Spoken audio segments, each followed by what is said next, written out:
ഇതാ ചായ. ഇതെന്താ ഒരു ചായ? അപ്പൊ വിനയം കുടിക്കുന്നില്ലേ? വേണ്ട, ഞാന് ഡയറ്റിങ്ങിലാ.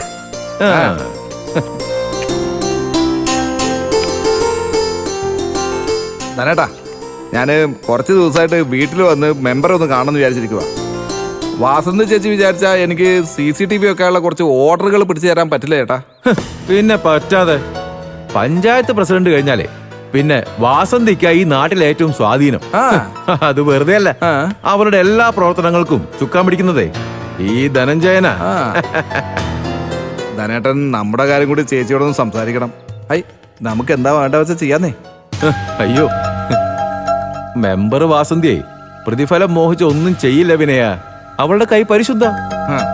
വാസന്തിക്ക് ഈ ഗ്രാമപഞ്ചായത്തിലുള്ള പ്രതിച്ഛായ അതാ. അല്ലെങ്കിലും എനിക്ക് വളഞ്ഞ വഴിയിലും നേടി തരേണ്ട. മെമ്പർക്ക് പരിചയമുള്ള വീടുകളിൽ നമ്മുടെ CCTV വെക്കാൻ ഒന്ന് റെക്കമെൻഡ് ചെയ്താൽ മാത്രം മതി. വാസന്തി ചേച്ചി പറയുമ്പോ ആളുകൾക്ക് അവരുടെ വാക്ക് തള്ളിക്കളയാൻ പറ്റില്ലല്ലോ. അതിപ്പോ വാസന്തിയുടെ വാക്കിനേക്കാൾ വില എന്റെ വാക്കിന്. എന്റെ നിയന്ത്രണത്തിലാണ് മെമ്പർ എല്ലാം ചെയ്യുന്നതെന്ന് അറിയുന്നവർക്കറിയാം. അതുകൊണ്ട് എന്താവശ്യം ഉണ്ടെങ്കിലും ആളുകളെ ഇപ്പൊ എന്നെയാ സമീപിക്കുന്നേ. അപ്പോ വാസന്തി ചേച്ചിക്ക് പഞ്ചായത്ത് മെമ്പറുടെ സ്ഥാനം മാത്രമേ ഉള്ളൂ, ചേട്ടനാണ് കാര്യകർത്താവ് അല്ലേ? അതെ അതെ. പക്ഷെ ഞാനതൊരിക്കലും പുറത്ത് കാണിക്കാറില്ല കേട്ടോ. മെമ്പർ തന്നെയാണ് മുന്നിൽ, ഞാൻ എപ്പോഴും പുറകെ നിൽക്കാറേ ഉള്ളൂ. കേറാൻ നോക്കിയാ വാസന്തി ചേച്ചിയുടെ കയ്യിൽ നിന്ന് തല്ല് കിട്ടുന്ന ചേട്ടൻ അറിയാം അല്ലേ? അതെ അതെ. അതെന്താ വിനയ അങ്ങനെ ഒരു പറച്ചില്? ഞാൻ ചുമ്മാ പറഞ്ഞാ ചേട്ടാ, ഇപ്പോഴത്തെ പെണ്ണുങ്ങൾ പലരും അങ്ങനെയാണല്ലോ. നമ്മൾ ഒതുങ്ങിയെന്ന അവരും ഒതുങ്ങും. നമ്മൾ അവരുടെ മുകളിലാണെന്ന് തോന്നിയാ അവര് നമ്മളെ തേച്ചിട്ട് പോകും. പൊതുവായിട്ട് പറയുമ്പോ വിനയം പറയുന്നത് ഓക്കെയാണ്. ചേരു വിനയനെ കളഞ്ഞിട്ട് പോയത് അതിന്റെ ഒരു ഉദാഹരണമാണല്ലേ?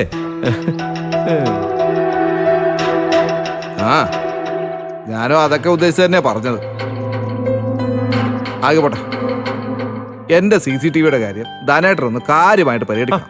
പിന്നെന്താ, അത് നമുക്ക് ചെയ്യാവുന്നല്ലേ ഉള്ളൂ. അതിന് വിനയം വാസന കാണേണ്ട കാര്യമൊന്നുമില്ല. ഈ പഞ്ചായത്തിലെ പണക്കാരുടെ വീടുകളിലൊക്കെ വിനയന്റെ CCTV വെക്കും. അതിനെ ഈ പഞ്ചായത്തിലോട് ധനൻ ഒന്ന് റൗണ്ട് അടിച്ചാൽ മാത്രം മതി. അങ്ങനെയാണെങ്കിൽ ധനേട്ടൻ പിടിച്ചു തരുന്ന ഓരോ ഓർഡറിനും ഞാൻ മാന്യമായിട്ടുള്ള കമ്മീഷൻ തരും. കമ്മീഷനോ? കമ്മീഷൻ വാങ്ങി ജീവിക്കേണ്ട ഗതികേടൊന്നും ഈ ധനഞ്ജയന് വന്നിട്ടില്ല. ആ വാക്ക് എനിക്കിഷ്ടല്ല. അർഹതയില്ലാതെ പിടിച്ചു പറിക്കുന്ന ഒരു ധ്വനി അതിലുണ്ട്. ഞാനേ അങ്ങനത്തെ ഒരാളെ അല്ല. അയ്യോ, ഞാൻ അങ്ങനെയൊന്നും ഉദ്ദേശിച്ച് പറഞ്ഞല്ല ഏട്ടാ. ചേട്ടന് കമ്മീഷൻ വേണ്ടെങ്കിൽ വേണ്ട. വേണ്ട വിനയ, കമ്മീഷൻ എന്നൊരു വാക്കേ നമുക്കിടയിൽ വേണ്ട. അതൊന്ന് പരിഷ്കരിച്ചുകൊണ്ട് നമുക്ക് ഷെയർ എന്നാക്കിയാലോ? എങ്ങനെയുണ്ട്? വിനയൻ എനിക്ക് തരുന്നത് എത്ര ചെറുതായാലും വലുതായാലും അതൊരു ഷെയറാണ്. വിനയന് കിട്ടുന്ന ലാഭത്തിന്റെ ഒരു ഷെയർ. മനസ്സിലായോ?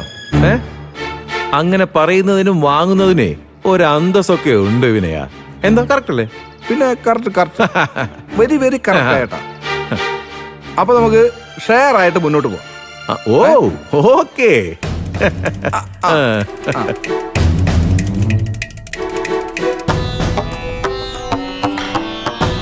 അങ്ങനെയാണെങ്കിലേ പിന്നെ ഒരു 2000 രൂപ ഇങ്ങത്താ.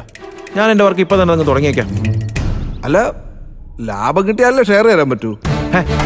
ഇത് അഡ്വാൻസ് ആയി കൂട്ടിയാ മതി വിനയ. ഞാനൊരു റൗണ്ട് അടിച്ച് എല്ലാരെയും കാണാൻ വണ്ടിയിൽ പെട്രോൾ അടിക്കണ്ടേ? അത് ഞാൻ എന്റെ കൈ നിർത്തി ചെലവാക്കിയാലേ വിനയന് തന്നെയല്ലേ അതിന്റെ നാണക്കേട്. ശരി, 2000 രൂപ ഞാൻ തരാം. അപ്പോ ഇന്ന് തന്നെ ഓർഡർ പ്രതീക്ഷിക്കാലോ അല്ലേ? എന്താ സംശയം? ഒരു വർക്കെങ്കിലും വിനയന് നാളെ സ്റ്റാർട്ട് ചെയ്യാം. എന്ന് ഞാൻ വിടട്ടെ?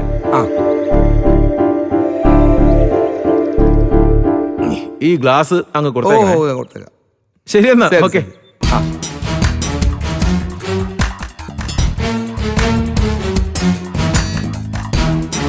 വിനയ, ഒന്നിങ്ങ് വന്നേ. ഒരു കാര്യം വിട്ടു. ചേട്ടാ, അതെ, മാർക്കറ്റിന്റെ റോഡ് വഴി പോയല്ലേ? എന്തേ? അവിടെ പോലീസുകാർ ഊതിപ്പിക്കുന്നുണ്ട്. രാവിലെ തന്നെ അടിച്ചിട്ടുണ്ടെന്ന് എനിക്ക് മനസ്സിലായി. അതുകൊണ്ട് പറഞ്ഞതാ. ഞാൻ രാത്രിയിലേ അടിക്കും. എന്നാ പോട്ടെ വിനയ. ആ നമുക്ക് എന്തെങ്കിലും ഒരു ദിവസം രാത്രി കൂടാതെ കൂടാ കാണണം. ശരി ശരി എന്നാ ശരി. ഹോ, ഇങ്ങനൊരു ഊള. ഇതാരാടാ വിളിച്ചോണ്ടിരിക്കുന്നത്? ഓ സുശീലാന്റെ ആണല്ലോ. ഇനിയിപ്പോ അങ്കിളിന് ഞാൻ മദ്യം കൊടുത്ത കാര്യം സുശീലാന്റെ അറിഞ്ഞാണോ? തൽക്കാലം എടുക്കണ്ട. അതാണ് അവൻ കട്ട് ചെയ്തല്ലോ. ആ വിളിച്ചപ്പോഴൊന്നും ഞാനെടുക്കത്തിന് ദേഷ്യമായിരിക്കും.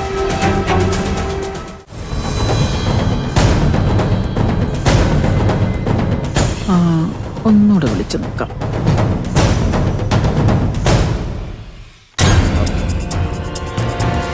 ഹോ, തലവേദന എടുത്തിട്ട് പാ.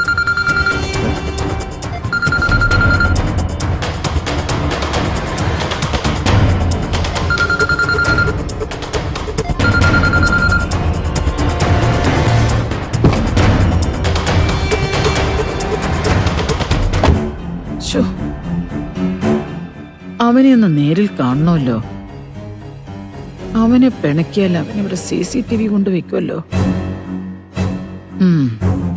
തൽക്കാലം ഇവിടെ വെക്കാൻ പാടില്ല.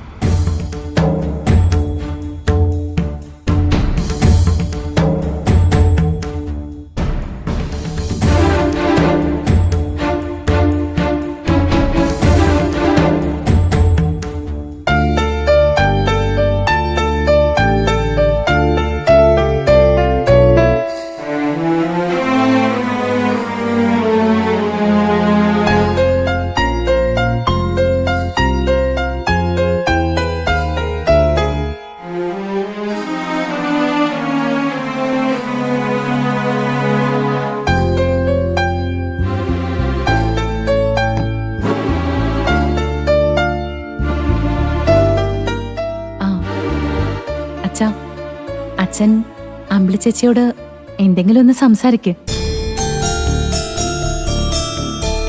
അച്ഛൻ ഇങ്ങനെ ഒന്നും മിണ്ടാതിരുന്ന ചേച്ചിക്ക് വിഷമാവും. നീ ചോദിച്ച കാര്യങ്ങൾക്കൊക്കെ ഞാൻ മറുപടി പറഞ്ഞില്ലേ അമ്പിളി? ഇനി നിനക്ക് വേറെന്തെങ്കിലും സംസാരിക്കാനുണ്ടെങ്കിൽ സംസാരിക്കാം. എനിക്ക് പ്രത്യേകിച്ച് ഒന്നും പറയാനില്ലാത്തതുകൊണ്ടാ ഞാൻ മിണ്ടാതിരിക്കുന്നത്.